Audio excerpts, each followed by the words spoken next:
first of all, I'm not speaking for Mr. Kennedy, but I am familiar with his positions. His goal is to make America healthy again and put people ahead of profit. Now, I understand the concerns that are being expressed, but Mr. Kennedy is not opposed to vaccines. He's for vaccine safety. He's concerned about the health effects of pesticides, about GMOs, which are now populating our agriculture and have been for the last 25 years. You know, if we are what we eat, we ought to be concerned what we're consuming so we know we're going to become. And Mr. Kennedy has raised the issues of safety, has raised the issues of, like Monsanto and Bayer, this weed killer, glyphosate. There was $10.9 billion in legal awards as a result of the court's agreement that glyphosate caused non-Hodgkin's lymphoma. What's happening now? Bayer, Monsanto, they have a provision in the current agricultural bill to give them a hold harmless provision for all the other lawsuits that are coming as a result of this cancer-causing ingredient. So Kennedy's position is to protect the people, to put people above profit. And I think he's not averse to science. I mean, he's a trial lawyer. He's somebody who's got to be fact-based, and I think that he will proceed in that way. The mainstream media is back at it again. As you guys know, RFK, ever since he's been nominated, the media is going on a full-on blitz to try to frame all of Trump's cabinet picks as somehow threatening, dangerous, accuse them of, like, pretty much they're going through this whole cycle of character assassination once again. And this is some of the things, is the very same tactics that I have an egregious, like, anger. I find this very egregious that they're attempting to do this, because this is what divided the country in the first place. These kind of tactics, apparently what they did to Trump, what they're doing to Trump is they're doing everything to his cabinet picks the same way. And in this video, I want to highlight how the New York Times is being mocked for fact-checking JFK on chemicals and Fruit Loops. And my God, I don't know how many times I talked about fact checks, but here's my stance on fact checks. Fact check, a legitimate fact check is you find information that either validates or disprove a statement or a claim. RFK's claim is that chemicals in Fruit Loops is harming the health of the country, and that there's a reason why Canada banned it from their Fruit Loops, but we have these artificial ingredients in our Fruit Loops for the colors. And New York Times did this abysmal fact check. Like, these people are so ridiculous, right? Before I continue, I know I'm setting up a long monologue here. The media says Trump nominees are dangerous, but they're not. Their positions and priorities are well within the mainstream. The threat that they pose isn't to the American people. It's the pathocrats who created and worsened our border, public health, and foreign policy crisis. Like, end of the day, an individual don't have to be, like, in the weeds to understand what's going on. All we have to do is look at the outcomes. Well, I think if we listen to what he's talking about, he's very clear about what he wants to do. Number one, he wants to address corruption in healthcare and corruption in our government health agencies. A lot of people don't like that message and they're threatened by it.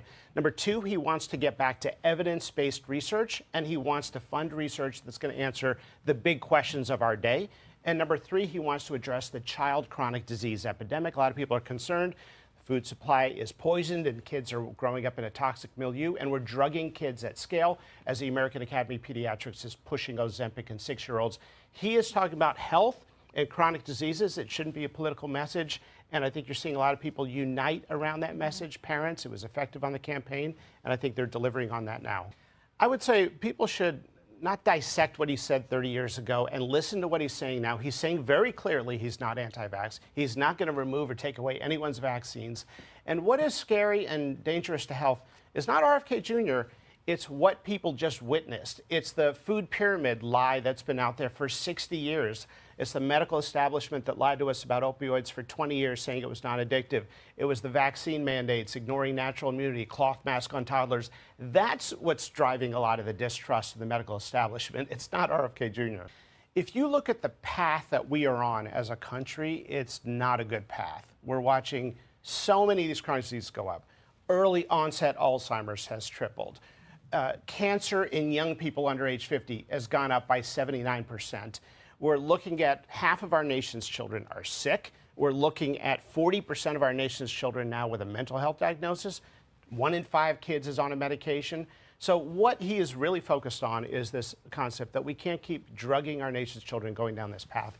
That's what's dangerous. I think he wants to bring in a lot of scientists from highly respected institutions and let them do good work. And I think that's the focus. He is really the quintessential environmental health attorney of our era. And that may be the quintessential issue of our era if we look at our status in terms of health. The central issue in healthcare is the health of the population. It's not health insurance and how we finance the broken healthcare system. It's how we fix it. And so for the first time ever, we're now seeing a focus on addressing the health of our nation's children and the chronic disease epidemic. And that's exciting a lot of people. Hell yeah, that's exciting for a lot of people. And pretty much that is the outcomes. Like, and you can criticize, oh, the American population don't understand how healthcare works, how all this stuff works, how the studies been. Americans don't care about none of that. All I see is I try to start your car and it's not starting. That's all I see. All we see as the American people is the outcomes. Look at the outcomes. You're telling me that you're in charge of all this and it's not working for us? It's not giving us a good outcome? Chronic disease is up 79%? What? But everything's all fine. No. Nothing to see here, folks. No. You can only say that if you had a good result. And right now, the health organization don't got a good result. You want to talk about the broken healthcare system? Some people, this is Elon Musk, this is why a lot of people want Doge to be successful. It's because we can find out things. Hey, the major driver of healthcare costs is healthcare administrations outpacing physicians in growth. Make it make sense. How is there more administrators than people who actually are there to actually do something that actually directly benefits the American people? What did an administrator do? Nag the physicians. Oh, you're not supposed to do it that way. Make sure you check in these things. It's the same. The problem is the same thing that you see in the education system in college, in public school, mind you. These administrators are getting paid 6 figures, like $400,000 to be the superintendent of education, and teachers are barely getting paid what they believe they're worth, right? But if you look at the education budget and where we're sending billions and billions and billions of dollars into education, yet we're getting a lesser and lesser quality. And then you look at it, you're like, yo, the administrators are taking up all the money. Duh. This is why college costs so much money. You got chief DEI officer of Harvard, and you're like, what do you do here? This is why people want DEI out of colleges. You want to know why your tuition is so high in college administration? Because they're paying these administrators. I remember when my time in college, a professor was complaining about the fact that, damn, there's so many administrators here and there's not enough teachers.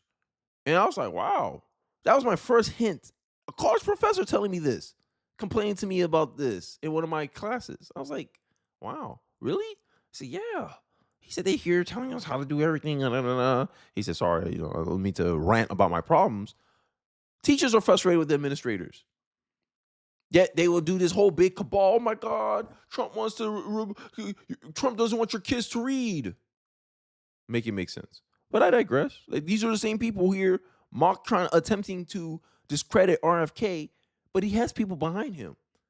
Like, these people pretend that, oh my God, our guy is so much better, but your guy don't have any medical experience either before he came to this position. But Democrats are stammering to protect their pick. But for some reason, Trump does the same thing, and all of a sudden, oh my God, he's going a completely different route. Like, they're pretending like they pretend that it never happened before. Like, make it make sense. New York Times has been mocked for fact checking, which readers say proves the very thing they're trying to say is untrue. The article, the title of the article is Kennedy's vow to take on big food could alienate his new GOP allies. It focuses on how limiting processed foods is a major goal of RFK, a former presidential candidate, and who dropped out of the race later to endorse Trump. Now the president-elect has nominated RFK. The New York Times article said that RFK appointment will likely affect the relationship between Republicans and corporate America, specifically large food manufacturing companies. This is what we got to watch out for during his appointment hearing, his confirmation with the GOP, and see how they react to him. The article quoted Kennedy as asked during an interview with MSNBC, "What do we have Fruit Loops in this country that has 18 or 19 ingredients, and you go to Canada and it only has 2 or 3?" That's a question that he asked. The writer continued noting that RFK was wrong on the ingredients count. Okay, he probably didn't give the exact number, and that the cereals in the U.S. and Canada is roughly the same. Yes, they said that. Yes, they said that. Here, I don't want to bore you. I don't want to bore people with this. Me trying to read this whole paragraph here, so we'll skip. Mr. Kennedy has singled out Fruit Loops as an example of products with too many artificial ingredients, questioning why the Canadian version has fewer than the U.S. version. But he was wrong. The ingredients listed is roughly the same, although the minute you say although, it's like, yeah, but, and we know what happened after but. Everything that you said before don't count. But Canada has natural colorings made from blueberries and carrots, while the U.S. product contains red dye 40, 11, yellow 5, blue 1, as well as, I don't know how to say that, so I'm not, or BHT, a lab-made chemical that is used for freshness, according to the ingredient label. Bruh. Where's my bruh button, bruh? Bruh. You spitting out your coffee this way. Like, that's the kind of thing you spit out your coffee and you be like, did they really try to tell me this ish? Here's Bill Ackerman reacting to this. This is beyond absurd. The New York Times said our RFK was wrong about Fruit Loops having too many artificial ingredients compared to its Canadian version, and then goes on to explain the artificial colorings and preservatives in the U.S. versus the Canadian version. Bro, these people think you're dumb. RFK is right, and the New York Times is an embarrassment. I had to check the printed paper just to make sure that this was a real article, and indeed it is. Yet they got, if you go on, what was that place? NewsGuard. New York Times, highly rated. You should trust them. Yeah, you should trust their you should trust their propaganda. Spitting out my coffee after reading this the New York Times fact check. I bet many people were. Right? They always talk about RFK is a science denier. Men playing in a girl sport is no threat to safety or fairness. This is Jen Psaki. And then this very same Jen Psaki, right? And you're gonna see like these leftist narratives, bro. I stopped trusting them a long time ago because they can't defend nothing. The minute you give them the hard facts, right? They have a narrative. RFK is not qualified to be HSS secretary. Okay, here's the facts. Neither is your candidate, the one who currently occupies the office, currently in the HXS. He don't have any college. He don't have any experience with a medical degree. And here's an example of this, and then I'll wrap up my video. We have seen nominations before from presidents of both parties where there have been ethical and substantive issues. Let's not forget, we had a nominee for HHS secretary in this administration who had never dealt with health care before being nominated. So I think that the notion that... I'm not here to defend. He was the attorney general for the state of California. This is a little bit of a different... He had experience suing healthcare companies, but not... And so does RFK with food and all this other stuff, but... Well, for some reason, it's different. Ben Psaki, Democrat hack, she got to come here and try to defend the leftist narrative. And this is what people are sick of. People are just like, yo, our outcomes are not good. Stop pretending it is. And it just continues to expose how out of touch the mainstream media is and why they continuously get mocked. Continuously.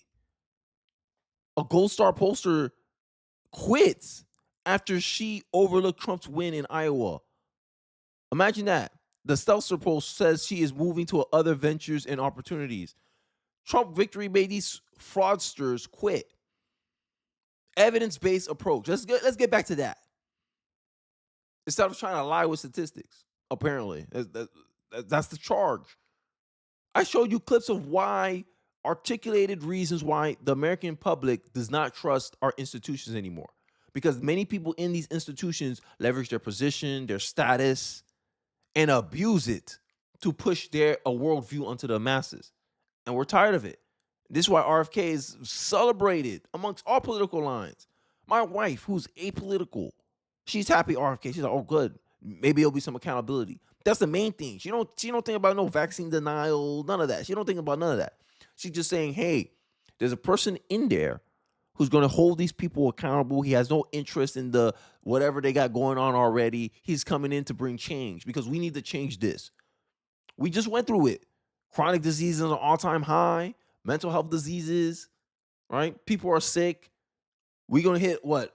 It's projected that half of Americans will be obese by 2050.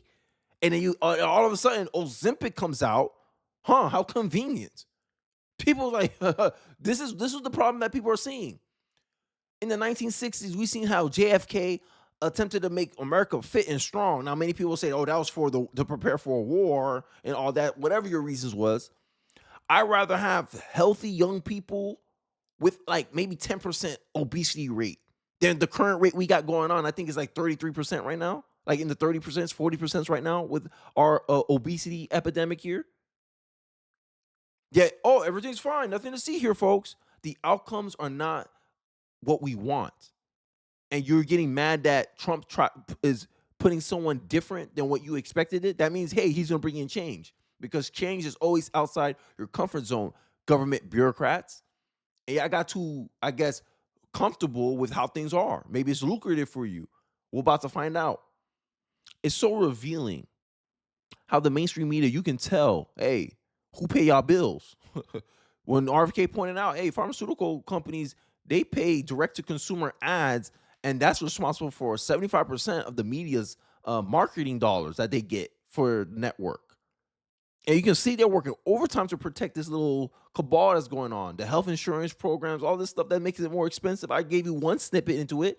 We pay a bunch of administrators who has no direct value to the consumer, only the government, aka control. Let's control the process. Shouldn't a health organization have more physicians than administrators? But it's the opposite. Make it make sense. Make it make sense. But I digress. Enough of my ranting here. Let me know your thoughts in the comment section below. Do you agree with my, I guess, summarization of the events that's being played out here? Do you trust our health organization as it's currently constructed? How do you feel about RFK being nominated and the fact that the media is trying so desperately to discredit him, to frame him as a nut job? I think I'm sick of it, but let me hear from you. Don't forget to like, comment, subscribe. I appreciate you guys watching the end of the video, and I'll catch you guys on the next one. Peace.